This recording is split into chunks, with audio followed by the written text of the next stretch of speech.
کچھ یہ کہہ رہے ہیں اس پر صبر کیجئے، اس کو جھیلیے اور برداشت کیجئے۔ اچھا، اس مرحلے پر صبر کی ایک تیسری شکل ہے، اس کو بھی سمجھ لیجئے۔ وہ صبر ہے جو میں نے سورہ حامیم السجدہ کے حوالے سے آپ کے سامنے رکھا ہے۔ مقام دعوت پر جو شخص فائز ہو گیا ہو، اس کے لیے یہ صبر لازم ہے کہ لوگ گالیاں دیں وہ دعائیں دیں، لوگ پتھراؤ کریں وہ پھول پیش کرے، اگر نہیں کرے گا دعوت نہیں آگے بڑھے گی۔ اچھی طرح سمجھ لیجیے، یہ جو قانون ہے السن بالسن والعین بالعین، آنکھ کا بدلہ آنکھ اور دانت کے بدلے دانت اور کان کے بدلے کان، یہ قانون ہے شریعت کا۔ یہ قانون مقام دعوت پر نہیں چلتا۔ مقام دعوت کا قانون اور ہے، جھیلو، برداشت کرو، مارے کھاؤ، ہاتھ نہ اٹھاؤ۔ اس کا نام ہے پیسو ریزسٹنس۔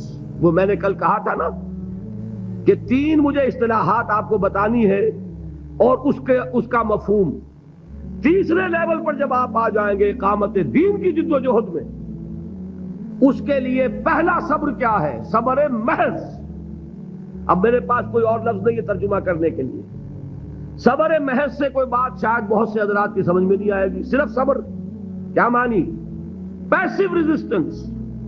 لوگ گالیاں دیں تم دعائیں دو، لوگ تمہیں مار رہے ہو تم ہاتھ مت اٹھاؤ۔ یہ جو پیسو ریزسٹنس ہے مقام دعوت کے لیے یہ لازم۔ اصل میں حضرت مسیح علیہ السلام کے جو جملے عام طور پر ہمارے ہاں مشہور ہیں، بائبل میں ہیں، ان پر ہمارے کچھ علماء فقرے چست کر دیتے ہیں کہ یہ بڑی غیر فطری تعلیم ہے، یعنی حضرت مسیح کے یہ جملے نہیں ہو سکتے، اس لیے کہ شریعت کا قانون تو یہ ہے کہ تمہارے کوئی تھپڑ مارے تو تم تھپڑ مارو۔ قصاص، وَلَكُمْ فِي الْقِصَاصِ حَيَاةٌ يَا أُولِي الْأَلْبَابِ، ہے کہ نہیں؟ اے ہوش مندو، قصاص میں زندگی ہے۔ بدلہ نہیں لوگے تو شریروں کی حوصلہ افزائی ہوگی۔ اس نے آج تمہارے تھپڑ مارا ہے، تم نے بدلہ نہیں لیا، کل وہ کسی اور کے لگائے گا۔ اس کو تو یوں سمجھیے نا کہ عادت پڑے گی۔ پھر معاشرے کی درستی کے لیے ضروری ہے کہ بدلہ ہو۔ ایک تھپڑ اس نے لگایا ہے تو تھپڑ اس کے لگے تو اس کے بھی 14 طبق روشن ہو، تاکہ کسی اور کو تھپڑ مارنے کی ضرورت اس میں نہ ہو۔ یہ صحیح ہے کہ معاشرے کی درستی اسی میں، لیکن جو دعوت کا معاملہ ہے بالکل جدا ہے، اس کے قانون اور ہے۔ حضرت مسیح کے الفاظ کیا تھے یا نہیں؟ بہرحال انجیل میں یہ ہیں، اور میں جو بات عرض کر رہا ہوں وہ یہ ہے کہ وہ بالکل صحیح ہے۔ مقام دعوت کے دوران یہی طرز عمل صحیح ہے، اور یہی طرز عمل محمد رسول اللہ نے صلی اللہ علیہ وسلم اپنے ساتھیوں کو تلقین فرمایا۔ وہ کیا ہے؟ وہ الفاظ جو ہے انجیل کے وہ یہ ہیں کہ اگر کوئی تمہارے داہنے گال پر تھپڑ مارے بایاں بھی پیش کر دو۔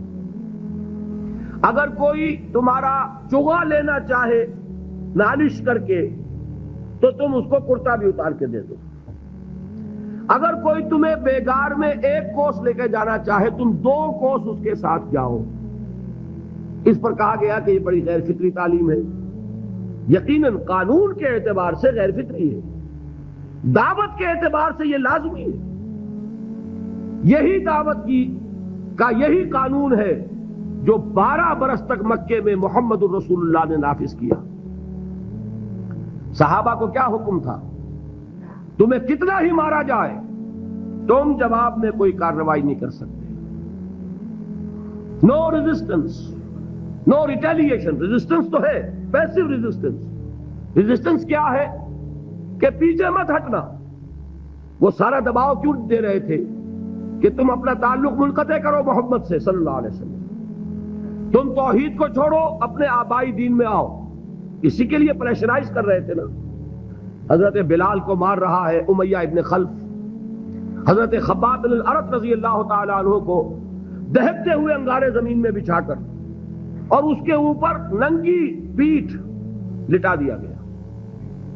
آپ ذرا تصور کیجئے، ایک شخص دیکھ رہا ہے کہ دہکتے ہوئے انگارے بچھائے جا رہے ہیں، یہ میرے لیے تیار کیے جا رہے ہیں، اور پھر حکم دیا جاتا ہے کرتا اتار دو، کرتا اتار دیتا ہے، لیٹ جاؤ، لیٹ جاتا ہے۔ کیوں؟ بڑی غیر فطری بات ہے یہ تو۔ اسے ہاتھ پاؤں مارنے چاہیے۔ ایک آدمی ڈیسپریٹ ہو جائے تو آپ کو معلوم ہے اس کے اندر طاقت بہت آ جاتی ہے. اسے نظر آ رہا ہو کہ مجھے تو بھون دیں گے، کباب بنا دیں گے، تو اگر اسے اجازت ہو 2-4 کو مار کر مرے گا. اجازت نہیں. محمد نے ہاتھ باندھ دیے صلی اللہ علیہ وسلم، تمہیں اجازت نہیں ہاتھ اٹھانے کی. یہ بعد میں سورہ نساء میں یہ الفاظ نازل ہوئے کہ اے مسلمانوں، ایک زمانہ یہ تھا کہ تمہیں حکم تھا کفو ایدیکم، اپنے ہاتھ بندے رکھو. You are not allowed to retaliate. ڈٹے رہو، جمے رہو، کھڑے رہو، صبر کرو، جھیلو، برداشت کرو، پیچھے نہ ہٹنا. نہ محمد کے دامن کو چھوڑنا صلی اللہ علیہ وسلم، نہ توحید کا دامن چھوڑنا، لیکن ہاتھ اٹھانے کی اجازت نہیں. بتائیے کہاں گیا قانون؟ قانون تو یہ ہے کہ بدلا لو، لیکن وہ قانون تو اس وقت نافذ ہوگا جب انقلاب آ جائے گا، اسلامی حکومت قائم ہو جائے گی، تب آئے گا نا قانون. ابھی مرحلہ ہے انقلابی عمل کا، ابھی تو انقلاب لانا ہے، اسلامی حکومت قائم کرنی ہے. اس پروسیس کے تقاضے کچھ اور ہیں. اس میں جو پہلا مرحلہ ہے وہ پیسو ریزسٹنس کا ہے، صبر کا. یہی وجہ ہے دیکھیے مکی صورتوں میں خود نبی اکرم صلی اللہ علیہ وسلم کو اتنے مختلف پیرایوں میں صبر کا حکم دیا گیا. کچھ مثالیں میں دے چکا ہوں. وَلِرَبِّكَ فَاصْبِرْ، اسی طریقے سے وَاصْبِرْ كَمَا صَبَرَ أُولُو الْعَزْمِ مِنَ الرُّسُلِ، اے نبی صبر کیجئے جیسے کہ صبر کیا ہمارے اولو العزم رسولوں نے. وَاصْبِرْ وَمَا صَبْرُكَ إِلَّا بِاللَّهِ، اے نبی صبر کیجئے اور آپ کا صبر تو اللہ ہی کے سہارے ہے.